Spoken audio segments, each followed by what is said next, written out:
Ghazipur landfill site पर आग लगे तकरीबन 12 घंटे से भी ज़्यादा का समय हो गया है, लेकिन आग पर काबू नहीं पाया गया है। इस बीच दिल्ली जो बीजेपी अध्यक्ष हैं उनके साथ एलओपी एमसीडी वो भी यहां पर पहुंचे हुए साइट का दौरा करने। वीरेंद्र सचदेवा जी हमारे साथ बात करने के लिए मौजूद हैं। सर, 12 घंटे से ज़्यादा का समय हो गया है, आग पर अभी काबू नहीं पाया गया है, क्या लगता है कहाँ लापरवाही हो रही है? 15 घंटे से ज़्यादा हो गए हैं और आग अभी भी जल रही है।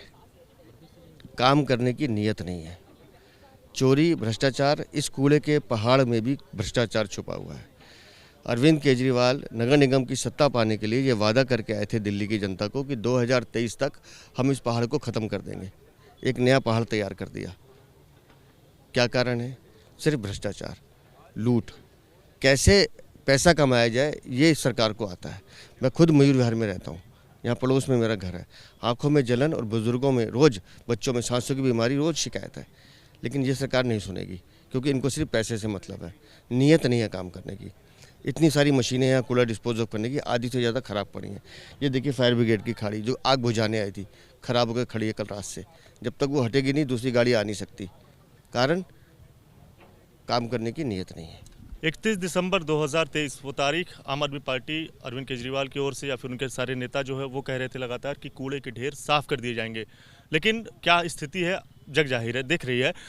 इन सब के बीच जो सबसे ज़्यादा परेशान हो रहे हैं वो दिल्ली की जनता है। दिल्ली के जो लोग हैं वो काफ़ी सारी परेशानियां हैं, चाहे सांस की हो चाहे आंखों में जलन की हो।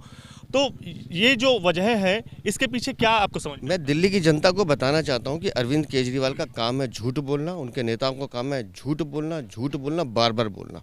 उसी का नतीजा है ये पहाड़। 31 दिसंबर 2023 का वादा किया था, आज हम 24 अप्रैल में खड़े हैं। शर्म आनी चाहिए ना इनको, डूब के मर जाना चाहिए। यमुना जी में स्नान करने की बात करते तो उसी यमुना जी में जाएं, जरा हाथ लगा के देखें पानी को। लेकिन नीयत नहीं है काम करने की। मैं आज फिर कह रहा हूँ, अगर सही नीयत और कमिटमेंट से काम किया जाए तो मैं आपको विश्वास दिलाता हूँ ये पहाड़ 1 साल के अंदर हट सकता है। डिप्टी मेयर बीते रोज़ यहाँ पर आए थे, उनका कहना है गर्मी के मौसम में ऐसी घटनाएं हो जाती हैं, लेकिन अब तक यहाँ पर मतलब घटना स्थल पर स्थिति का मुआयना लेने के लिए जो मेयर हैं वो नहीं पहुँची। मैं कह रहा हूँ ना, डिज़ास्टर मैनेजमेंट क्या होता है हम सबको पता है कि प्राकृतिक आपदाएं होती हैं, उससे बचने का उपाय करना जिम्मेदारी सरकार की है। आप ये कह के पल्ला नहीं झाड़ सकते कि ये प्राकृतिक आपदा है। आपने बचने के क्या उपाय आप वो बताएं। आपके इक्विपमेंट काम क्यों नहीं कर रहे आप वो बताएं। क्या लोकसभा में ये बड़ा मुद्दा? देखिए, लोगों की जीवन जो है ना वो सबसे बड़ा मुद्दा है। मेरे लिए कूड़े का पहाड़ एक समस्या है, ये ख़त्म होना ही चाहिए क्योंकि इससे दिल्ली के लोग प्रभावित होते हैं। लेकिन इसको राजनीतिक चश्मे से वो लोग देते हैं जो झूठे वादे करते हैं। मेरे लिए ये ऐसा मुद्दा है जो मानवीय मुद्दा है।